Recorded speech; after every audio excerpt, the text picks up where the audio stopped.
Queridos, vamos abrir Ruth, capítulo de número 4. Chegamos no último capítulo desse livro tão amado, desse livro tão glorioso. E ao longo dessa história, nós temos acompanhado a maneira como Deus tem conduzido a vida de Noemi e de Ruth. Depois de perdas, luto, sofrimento, incertezas quanto ao futuro, depois de vermos Deus agir de forma silenciosa com a sua providência, conduzindo circunstâncias, guiando encontros, enfim, preparando cada detalhe dessa história. Agora nós chegamos no momento em que essa providência de Deus, que até aqui foi mais silenciosa, ela vai agora se tornar mais evidente diante de nós. E no final do capítulo 3, nós vimos Ruth pedir que Boaz assumisse o papel de resgatador e que também preservasse a linhagem da família de Elimeleque. Como nós vimos, Boaz recebeu esse pedido de Ruth com bondade e demonstrou muita disposição em ajudá-la. Porém, ele deixou claro que existia um outro resgatador mais próximo, alguém que pela lei poderia ou possuía o direito de agir primeiro do que ele naquele caso. Por isso, o capítulo de número 3 terminou com uma certa tensão no ar. O que vai acontecer agora? Será que esse resgatador que tem esse direito, primeiro do que Boaz, esse que está na frente de Boaz, será que ele iria assumir essa responsabilidade? Será que ele toparia resgatar Ruth? Ou será que Boaz iria ter essa prerrogativa, conseguiria ser o resgatador da família de Elimeleque? Bom, como nós vimos, quando Ruth volta da eira e conta para sua sogra Noemi a promessa que ele fez, Noemi demonstra total confiança no caráter de Boaz. Ela diz a Ruth: aquele homem não descansará enquanto não se resolver esse caso ainda hoje. Ou seja, ele fez uma promessa: olha, hoje nós vamos resolver essa questão. Se o outro resgatador não quiser te resgatar, eu vou te resgatar. Se ele te resgatar, amém. Mas ainda hoje nós vamos trazer uma solução ao seu pedido. E é exatamente nesse momento que nós vamos nos deter, o momento em que Boaz, ele vai ao encontro desse outro resgatador para definir, para resolver essa questão da família de Elimeleque. Então todo o capítulo 4 gira em torno desse momento tão decisivo. Então vai acontecer o resgate dessa família. E baseado nisso, eu sugeri como tema desse sermão o dia do resgate. O capítulo 4, do verso 1 ao 12, é o dia do resgate. E o capítulo 4, irmãos, fica com ele aí aberto, ele começa exatamente como Noemi havia previsto no final do capítulo 3. De fato, Boaz não descansou. Ruth fez o pedido a ele, eles descansaram durante a noite, acordaram bem cedinho, e ela foi para a casa de Noemi, mas ele não descansou. Ele, logo no início do capítulo 4, nós já vemos ele indo para o portão da cidade. Olha o verso de número 1 e 2. Boaz foi até o portão da cidade e sentou-se ali. E eis que o resgatador, de quem Boaz havia falado, ia passando. Então ele o chamou: ó fulano, chegue até aqui e sente-se. E ele foi e se sentou. Então Boaz chamou 10 homens dos anciãos da cidade e disse: sente-se aqui. E eles se sentaram. Meus irmãos, Boaz está no portão da cidade. E naquele tempo não era apenas um lugar de entrada e saída. O portão da cidade era também o lugar onde os assuntos públicos eram tratados, onde negócios eram realizados, onde disputas eram resolvidas e onde questões jurídicas eram confirmadas diante de testemunhas. Ou seja, é como se fosse um fórum da cidade. Bom, e Boaz, ele está levando a questão da família de Elimeleque para o lugar certo, diante das pessoas certas, para que tudo fosse feito com clareza e dentro da lei. E essa atitude, mais uma vez, irmãos, demonstra o caráter ilibado de Boaz. Veja, ele tem interesse em Ruth, mas ele não está disposto a tomar atalhos. Ele prometeu a Ruth agir, mas ele não vai agir de qualquer maneira. Boaz nos mostra que a piedade, ela não se revela apenas em bons sentimentos que nós temos, mas a piedade se revela na forma como nós conduzimos as nossas decisões. Então o texto diz que o resgatador, de quem Boaz havia falado para Ruth, passou por ali. E mais uma vez, nós percebemos a providência silenciosa de Deus conduzindo a história. Aos olhos humanos, irmãos, parece uma coincidência. Boaz está sentado no portão e justamente aquele homem passa. Mas dentro da narrativa de Ruth, nós já aprendemos que Deus governa também esses encontros que aparentemente são comuns. E foi assim no capítulo 2, vocês se lembram? Que por casualidade, Ruth entrou no campo de Boaz. Então, por casualidade, aquele homem passou no portão daquela cidade logo naquele momento. Boaz então chamou aquele homem, que é nos apresentado apenas como fulano. O narrador, o escritor, não fez questão de citar o seu nome. Depois disso, Boaz convida 10 homens dos anciãos da cidade. Esses anciãos representam a liderança daquela pequena cidade de Belém. Ele quer testemunhas. Ele quer que tudo seja feito publicamente. Ele quer que a situação de Noemi, de Ruth e da família de Elimeleque seja feita com segurança, seja resolvida dentro da legalidade, dentro da transparência. Então ele convida esse tal de fulano, ele se assenta, ele chama os anciãos, todos estão sentados e Boaz então vai se dirigir ao resgatador, esse fulano. Verso de número 3 e 4. Boaz disse ao resgatador: Noemi, que voltou da terra dos Moabitas, pôs à venda aquele pedaço de terra que foi de nosso parente Elimeleque. Então resolvi informá-lo disso e dizer a você: compre essas terras na presença dos que estão sentados aqui e na presença dos anciãos do povo. Veja, tem os anciãos e tem outras pessoas naquele momento. Se você quer resgatá-las, faça isto. Se não, diga para que eu saiba, porque não há outro que possa resgatá-las a não ser você. E depois de você, o direito é meu. Então ele respondeu: eu vou resgatar essas terras. Então, depois de reunir as testemunhas no portão da cidade, Boaz apresenta o assunto ao resgatador mais próximo, que também era o seu parente. E perceba algo aqui importante. Ele não fala de Ruth. Num primeiro momento, ele só fala da terra.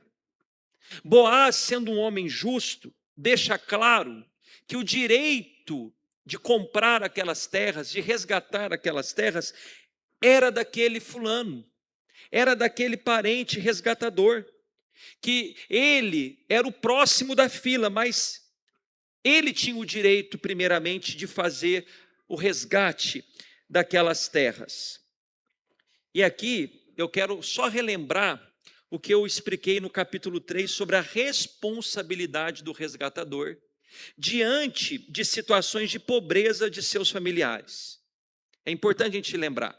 Eu expliquei a vocês que o resgatador, diante de um momento difícil de alguém da sua família, um estado de pobreza, de vulnerabilidade, em que seus familiares poderiam perder suas propriedades, sua herança, ou até mesmo se vender como escravos, o resgatador, ele tinha a prerrogativa, a responsabilidade de assumir aquela propriedade, de pagar por aquela propriedade, não permitindo que aquela propriedade saísse de posse da família.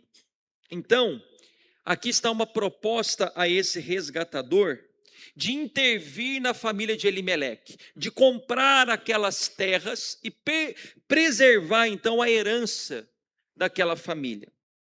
Então, está diante dele, olha,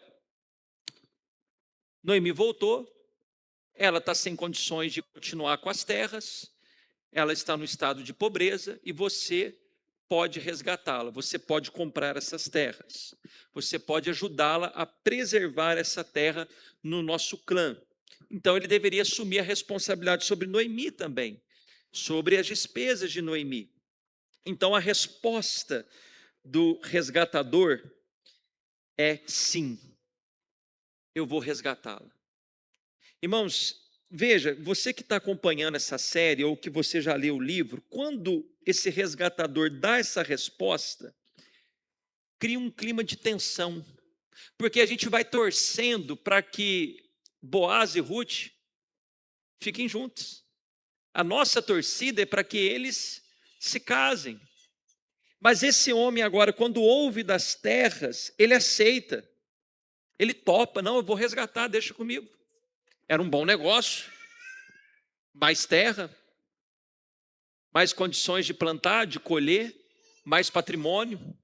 Mas, irmãos, Boaz, provavelmente, já conhecendo esse parente, já imaginaria que ele ia resgatar a terra, que ele toparia, porque, como eu disse, humanamente falando, era um bom negócio. Então, primeiro ele só fala da terra.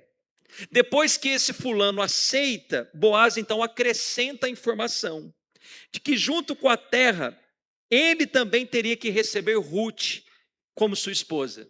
Olha o verso de número 5. Boaz, porém, lhe disse: no dia em que você receber essas terras da mão de Noemi, também terá de receber Ruth, a moabita, já viúva, para perpetuar o nome do esposo falecido na herança dele.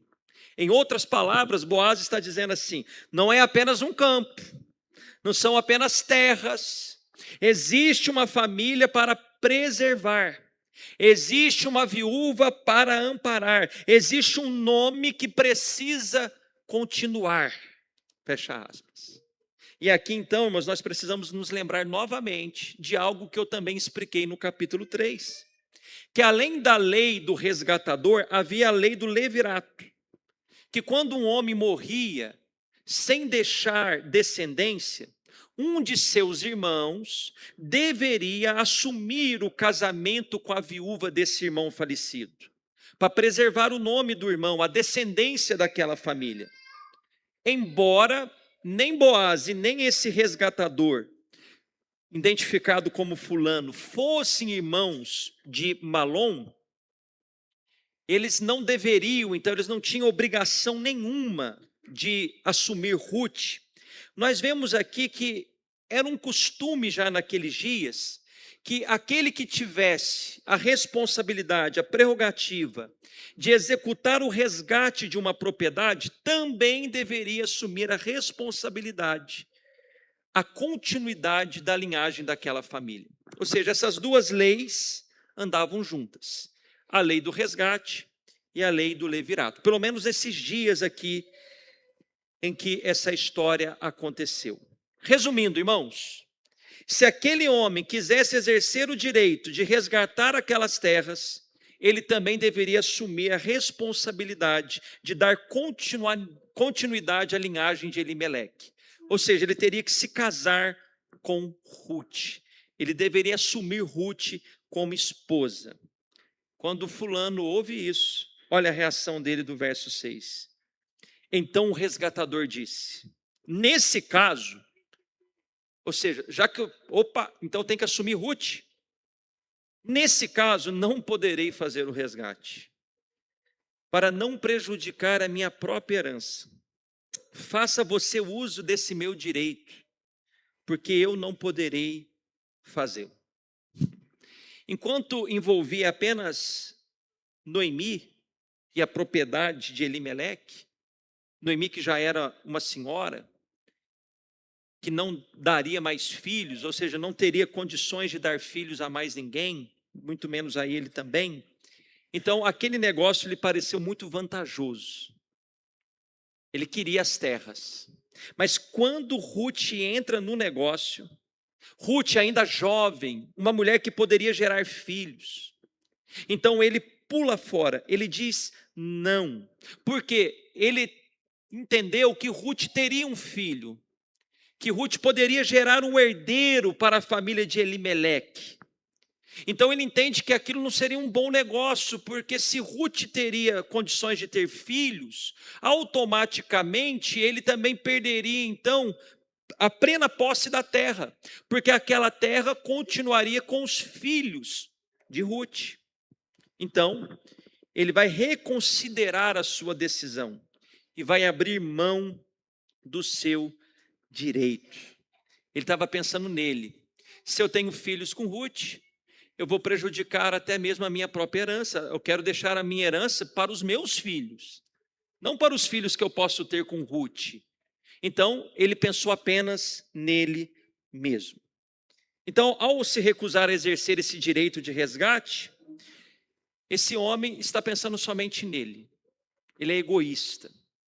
Entretanto, irmãos, não tem nenhum problema ele não assumir.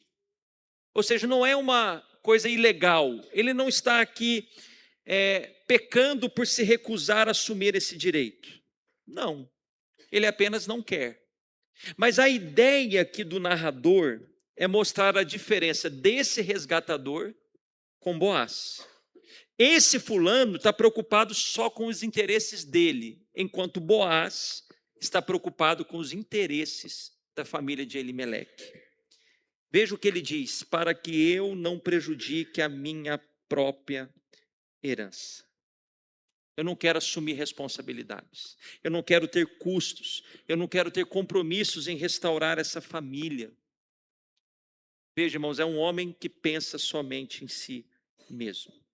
Bom, agora no verso 7, o narrador faz uma pequena pausa nessa história para nos explicar como era feito essa transferência do direito de resgatar.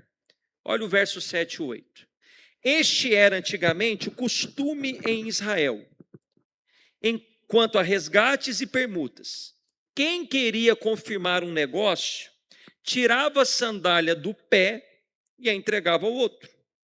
Era assim que se confirmava um negócio em Israel.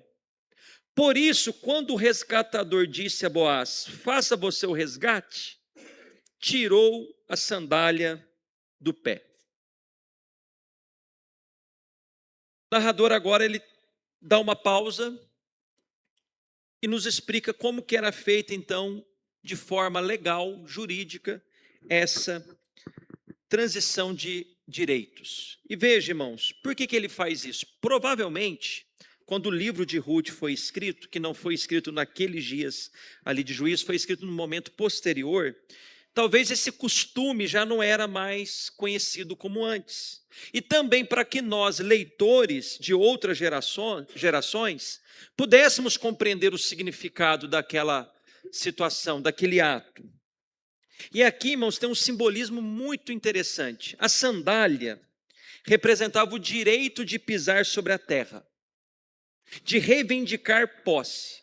E quando aquele homem entrega a sandália a Boaz, ele está renunciando formalmente, legalmente, o seu direito de resgate. Então a sandália funcionava como uma confirmação de transferência de direito. Olha, toma aqui a minha sandália. Era um direito meu pisar sobre essa terra poderia ser minha. Então eu pego a minha sandália como um símbolo de que eu estou transferindo a você. Eu estou abrindo mão do meu direito e eu entrego a você. Esse direito agora é seu. Mas o ponto do texto, irmãos, não está nesse costume que envolvia a sandália. O que o texto quer nos mostrar aqui é que agora Boaz não tem mais impedimento nenhum. O caminho para Boaz agora está aberto para ele executar o resgate de Ruth. para ele ser o resgatador da família de Elimeleque. E depois dessa transferência oficial do direito do resgate, Boaz, então, com a sandália na mão, ele se levanta e faz uma declaração pública diante dos anciãos e de todo o povo que estava reunido no portão da cidade. Olha o verso 9 e o 10. Então Boaz disse aos anciãos e a todo o povo: hoje vocês são testemunhas de que comprei de Noemi tudo que pertencia a Elimeleque, a Quilion e a Malom. E também tomo por mulher Ruth, a Moabita, que foi esposa de Malom, para perpetuar o nome deste sobre a sua herança, para que este nome não seja exterminado dentre os seus irmãos e do portão da sua cidade. Hoje vocês são testemunhas disso. Eu fico tentando imaginar a cena, irmãos. É um momento importante, solene, e Boaz agora, depois de receber a sandália, ele então eleva a sua voz e diz diante dos anciãos, de todas as pessoas que ali estavam, que eles eram testemunhas de que ele agora havia recebido aquele direito. Mas perceba, irmãos, que ele faz questão de dizer que o direito que ele recebeu não era apenas de assumir uma propriedade, de assumir terras, mas de tomar como esposa Ruth e preservar o nome de Elimeleque sobre a sua herança em Israel. Ou seja, Boaz assume a terra, ele assume Ruth como esposa, assume Noemi e assume a responsabilidade de preservar aquela linhagem que estava ameaçada de desaparecer. Ele vai cuidar, ele vai se casar com Ruth, vai cuidar de Noemi, ou seja, ele vai dar continuidade à família de Elimeleque. Em Israel, irmãos, o nome de alguém, o nome de uma família representava muitas coisas. Memória, continuidade, de que aquela família tinha a bênção de Deus. Eles levavam isso muito a sério. Então Boaz está dizendo, essa família, o nome dessa família não será apagado. Essa família terá continuidade. E aqui, irmãos, salta aos nossos olhos a diferença desses dois homens na narrativa. O primeiro resgatador, ele pensou somente nele. Ele pensou, como isso afeta a minha herança? O outro, que é Boaz, ele pensou totalmente diferente. Ele disse, como posso preservar a herança que é de outro? Um está preocupado com a sua própria herança. O outro está preocupado em preservar a herança que é de outro. Ou seja, Boaz está assumindo os custos para redimir aquela família de Elimeleque. Que diferença, que contraste, irmãos. Nós precisamos ter esses olhos diante do texto. Boaz é alguém que está pensando no outro, em abençoar o outro. Isso vai lhe custar dinheiro, isso vai lhe trazer custos, isso vai lhe trazer responsabilidade, vai mudar completamente a sua vida. E depois então da declaração pública de Boaz, agora é a vez do povo e dos anciãos responderem. Ele falou diante do povo, dos anciãos, e agora o povo vai responder. Todo o povo que estava no portão e os anciãos disseram, somos testemunhas. Ou seja, o povo está afirmando, confirmando, de que eles presenciaram todo esse aspecto jurídico da transferência do direito de resgatar, ou seja, eles estavam validando que Boaz realmente agora possuiu o direito de resgatar as terras de Elimeleque juntamente com Ruth como esposa.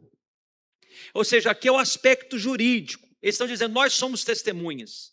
Nós presenciamos, nós vimos, nós ouvimos. Nós somos testemunhas oculares do que aconteceu aqui. Porém, irmãos, veja na continuidade que não fica apenas na formalidade jurídica.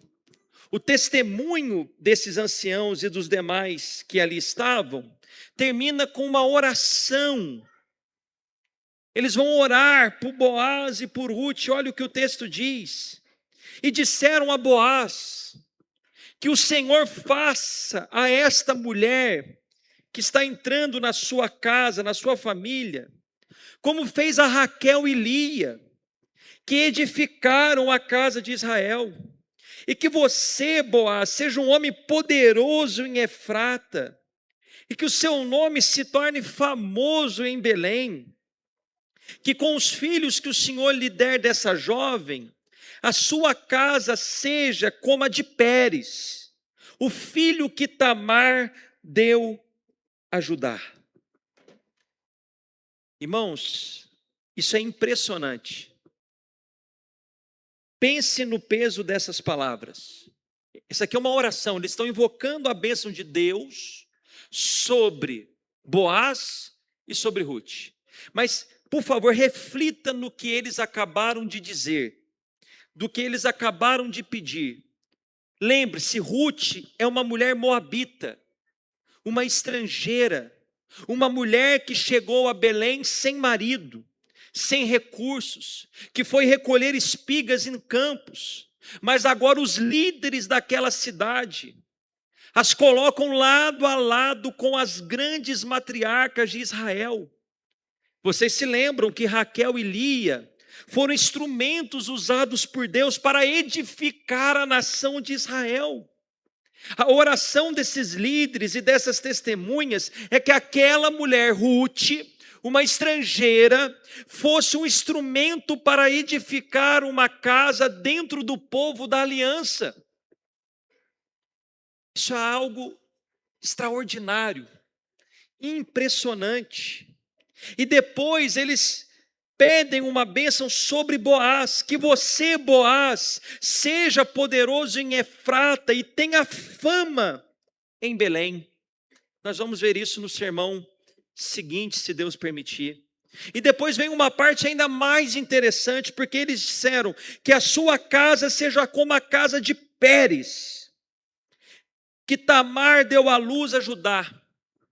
E aí a gente tem que lembrar quem foi Pérez.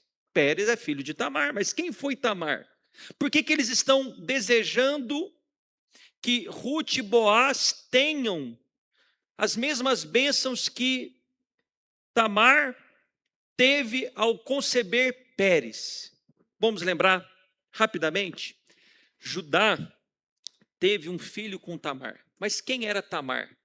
Tamar, irmãos, era nora de Judá. Ela se casou com um dos filhos de Judá e esse veio a morrer. Mas ele morreu e não deixou descendência para Tamar. E ela então se casou com outros filhos de Judá que também não deram descendência.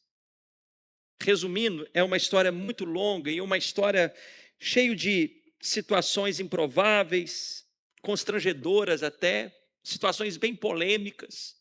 E o que aconteceu? O próprio Judá teve um filho com Tamar. A linhagem foi preservada de um modo improvável, uma circunstância improvável. Então veja as semelhanças aqui nessas histórias. Tamar também não teria descendência, e ela acabou tendo descendência de alguém improvável, que foi o próprio Judá. Ou seja, ela não teria condições de ter descendência, mas Judá teve um filho com ela e o nome desse filho foi Pérez. E agora, depois de tantos acontecimentos difíceis na história de Tamar, ela gerou um filho. E esse filho, chamado Pérez, deu início a uma grande descendência em Israel. Boaz é descendente de Pérez. Então perceba a semelhança. Ruth também era viúva, como Tamar. A família de Elimeleque também corria o risco de desaparecer. Havia uma necessidade de uma linhagem ser preservada. Por isso, os anciãos fazem essa comparação.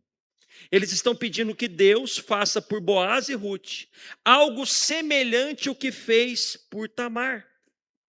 Assim como de uma situação aparentemente sem esperança, Deus levantou Pérez e preservou uma família.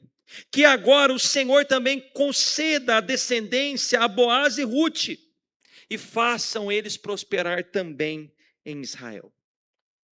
Então aqui você precisa conhecer um pouquinho dessa história, as semelhanças da história de Tamar e de Ruth.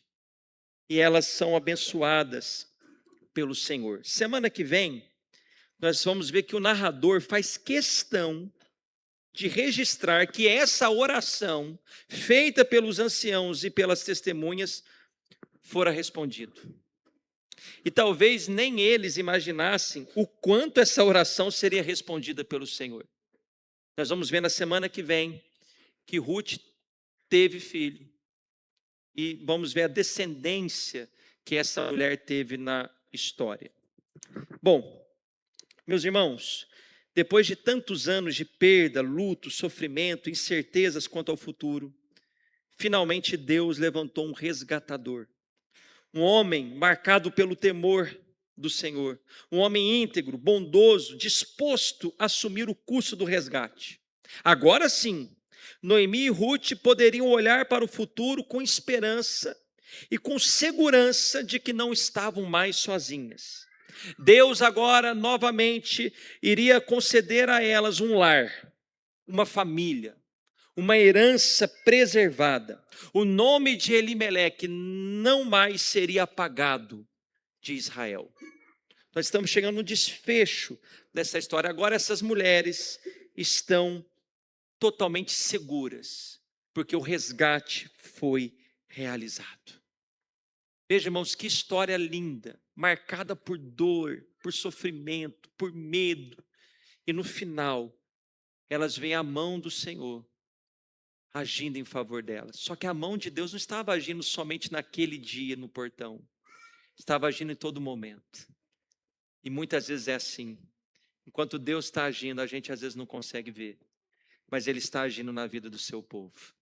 A gente não vê, mas em todo o tempo, o Senhor está cuidando de cada um de nós. Algumas aplicações, queridos.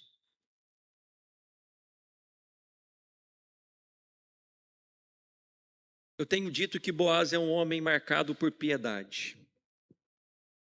E a piedade não toma atalhos.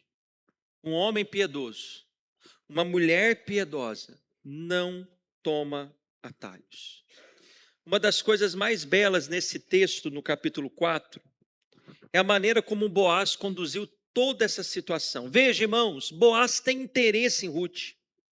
Boaz quer resgatá-la. Mas em nenhum momento Boaz tenta resolver as coisas com um jeitinho, posso dizer, brasileiro, que é a nossa fama. Ele não quer resgatar Ruth de uma maneira escondida, atropelando processos. Não. Pelo contrário, ele quer fazer tudo de maneira lícita, legal, jurídica. Então ele vai ao portão da cidade, ele faz tudo direitinho, ele reúne as testemunhas, ele respeita a ordem estabelecida, ele age com temor, com transparência. Então Boaz nos lembra que a piedade, eu disse isso lá na explicação do texto, não se revela apenas nos objetivos legítimos que nós queremos buscar. Eu quero resgatar ela. Amém, é legítimo. Piedoso, o homem tem um sentimento de bondade, ele é um homem gracioso, ele quer fazer o bem. Mas para alcançar esse objetivo, ele usa meios legais. A piedade não é só vista naquilo que eu quero alcançar, mas como eu vou chegar para alcançar. Os meios são tão importantes quanto os objetivos. Boaz está preocupado com a maneira pelo qual ele quer resgatar Ruth. Ele quer agir de maneira lícita, porque um homem piedoso quer fazer as coisas de maneira lícita. E aqui cabe uma pergunta importante a todos nós. Como temos conduzido os assuntos importantes da nossa vida? Nossos relacionamentos, nossas decisões familiares, negócios, trabalho, ministério. Temos agido com integridade, temor e transparência diante de Deus e das pessoas. Repito, a piedade verdadeira não aparece apenas quando nós professamos a nossa fé. Piedade não é vista apenas no culto, ou quando nós falamos de Deus para as pessoas, não. Piedade é vista na forma como nós tratamos as pessoas e como nós conduzimos as nossas decisões no dia a dia. Deixa eu explicar isso de maneira mais prática, deixa eu citar alguns exemplos do dia a dia. Vamos falar de trabalho. Você aqui que é comerciante, ou você que trabalha como um profissional autônomo, como você tem conduzido os seus negócios? Seus clientes podem confiar na sua palavra? Seus preços, suas negociações, seus compromissos são marcados por honestidade? Você que trabalha com vendas e vive pressionado por metas, algo muito comum. Será que em algum momento você cede à tentação de exagerar as qualidades de um produto para tentar convencer o cliente? Ou você esconde algumas informações, ou até mesmo mente para tentar fechar um negócio? Nenhuma meta, nenhum sucesso em vendas justifica abandonar a integridade, a honestidade. De um modo mais amplo, irmãos, pense nas suas conquistas. Todas as suas conquistas e as minhas têm sido fruto de um trabalho honesto ou de atalhos que desagradam a Deus? Será que para agradar o seu patrão, o seu líder, ou alcançar alguma meta pessoal, você tem negociado princípios que jamais deveriam ser negociados? Você está pensando assim: ninguém sabe. É só eu e meu patrão. O negócio é ganhar dinheiro. Lembre-se, Deus não se importa apenas com o resultado.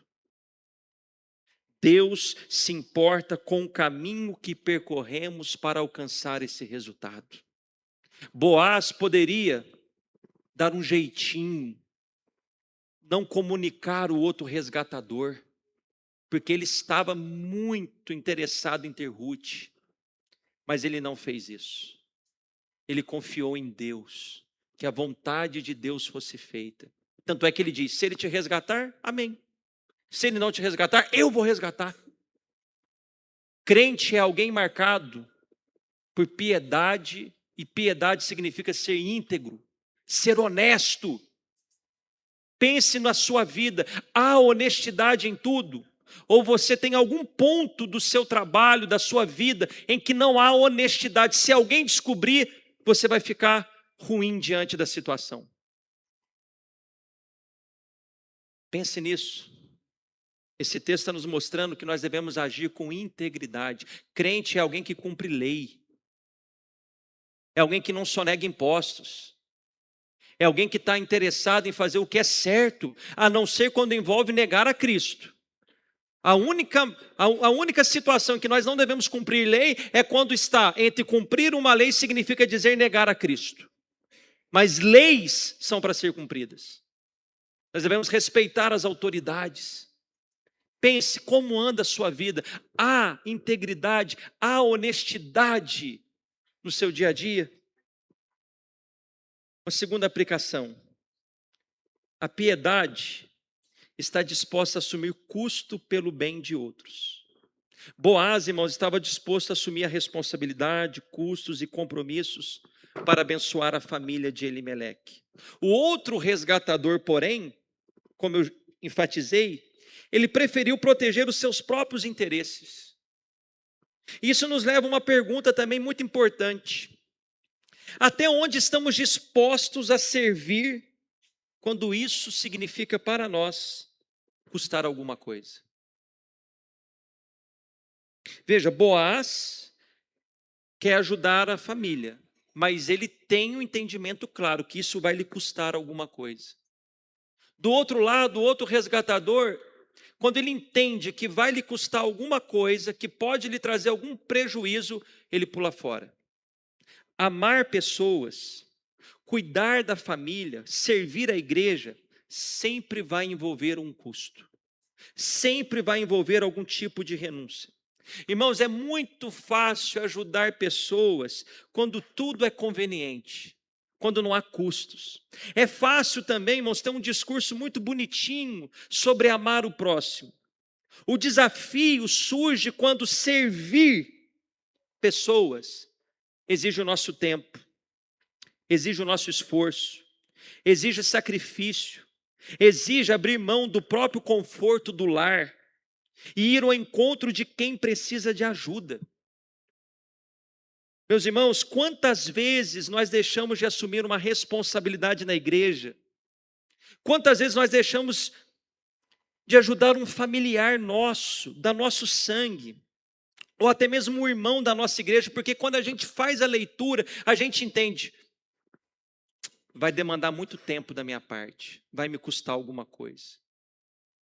Se eu começar a ajudar esse irmão, vai custar caro para mim. Quantas vezes, irmãos, nós deixamos de abençoar pessoas porque nós não queremos ter custos, nós não queremos sair do conforto do nosso dia a dia, das nossas atividades. Mas Boaz nos lembra que a piedade verdadeira está disposta a assumir custos pelo bem de outros. Ele estava disposto. E a pergunta então é: você está disposto a servir e abençoar alguém quando isso te custar alguma coisa? Repito, irmãos, ajudar alguém quando não envolve absolutamente nada, uma coisa simples, mas e quando envolve sacrifício? E quando envolve você investir tempo, dinheiro? Nós estamos com essa disposição, irmãos. Piedade é assumir custos para abençoar o outro. Piedade é amar com atitude. A palavra de Deus diz que nós não devemos amar somente por palavras, mas com atitude, por obras, não apenas com língua. E esse homem, ele dá uma palavra para Ruth, mas ele assume o custo de abençoar a família de Elimeleque. E por fim, a piedade está disposta, perdão, meus irmãos, Cristo, nosso resgatador, pagou o preço do nosso resgate. Irmãos, naturalmente esse texto sempre vai nos conduzir a olhar para Cristo como nosso verdadeiro resgatador. E ao longo desse capítulo, a gente vê um homem recuando. Quando ele entende que há um custo envolvido, ele recua. Mas a gente vê Boaz, mesmo sabendo do custo, assumindo esse custo, porque ele quer restaurar uma família que estava quebrada, que estava ao desaparecimento, fadada ao desaparecimento. E essa atitude de Boaz, ela nos ajuda a enxergar de maneira mais ampla aquilo que Jesus fez em nosso favor. A sua condição e a minha diante de Deus era muito mais grave do que a situação de Noemi e Ruth. Elas enfrentaram fome, luto, pobreza e um futuro incerto. Nós, porém, como foi lido aqui em Efésios, na oração de adoração, nós estávamos mortos em nossos delitos e pecados. Nós estávamos separados de Deus, debaixo de uma justa condenação. Nós éramos incapazes de restaurar a nossa própria condição. Nós não tínhamos absolutamente nada a oferecer ao nosso resgatador. Elas ainda tinham uma terra. Ruth ainda era uma jovem. Nosso estado era muito pior. Você não tinha nada para oferecer a Deus, muito menos eu. Mas mesmo assim, Cristo veio como verdadeiro resgatador do seu povo. Mas ele não recuou. Você lembra no jardim do Getsêmani? Ele soa sangue. Ele sabe o custo que vai ser para resgatar o seu povo, para resgatar as suas ovelhas. Diante daquele custo, que era levar sobre si a ira de Deus em nosso lugar, de levar sobre si o castigo que nos traz a paz, ele não recua. Ele vai até o fim. E ele entrega a sua própria vida para nos resgatar. O preço do nosso resgate não foi dinheiro, como Boaz pagou para resgatar a família de Elimeleque. O preço do nosso resgate foi a vida do Filho de Deus. 1 Pedro capítulo 1, verso 18 e 19 diz: sabendo que não foi mediante coisas perecíveis, como prata ou ouro, ou seja, dinheiro. E olha o termo, que vocês foram resgatados da vida inútil que os seus pais lhes legaram. Vocês não foram comprados com ouro e com prata, vocês não foram resgatados por dinheiro, não, mas pelo precioso sangue de Cristo, como de um cordeiro sem defeito e sem mácula. O nosso resgatador derramou o seu sangue para nos resgatar de uma justa condenação. E assim como o resgate realizado por Boaz transformou a vida de Noemi e Ruth, a obra de Cristo transforma completamente a nossa vida e a nossa história. Hoje nós desfrutamos de paz com Deus, do perdão dos pecados, da adoção como filhos. E porque pertencemos ao nosso Redentor, nós podemos olhar para o futuro com esperança, certo de que um dia, para sempre estaremos com Ele, livres do pecado, livres da dor, livres do sofrimento, livres da morte. Por isso, irmãos, quando pessoas nos perguntam, qual é a sua esperança aqui nessa vida? Qual a sua esperança para o futuro? E a nossa resposta é: na vida ou na morte, Cristo é a nossa esperança. Fecha os teus olhos e vamos orar. Senhor, nós te louvamos pela tua palavra. Senhor, como nós temos sido edificados com esse livro de Ruth. Porque esse livro de Ruth, além de nos ensinar a sua soberania, além de nos ensinar a sua providência silenciosa, ela nos revela o Evangelho de uma forma tão clara. Boaz, na figura do resgatador, nos apontando o verdadeiro e supremo resgatador, Jesus Cristo. Boaz resgatou aquela família de ter o seu nome desaparecido na história de Israel. Cristo, nosso Redentor, nos resgatou e nos impediu de sermos condenados eternamente.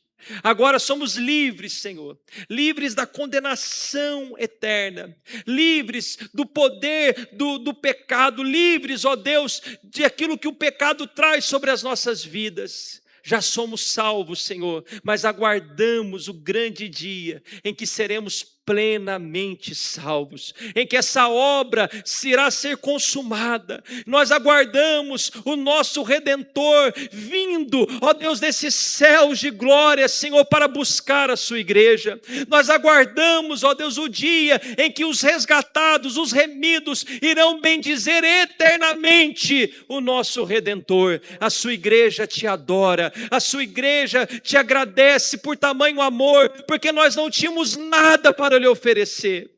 Nós não tínhamos absolutamente nada para te oferecer, a não ser os nossos próprios pecados.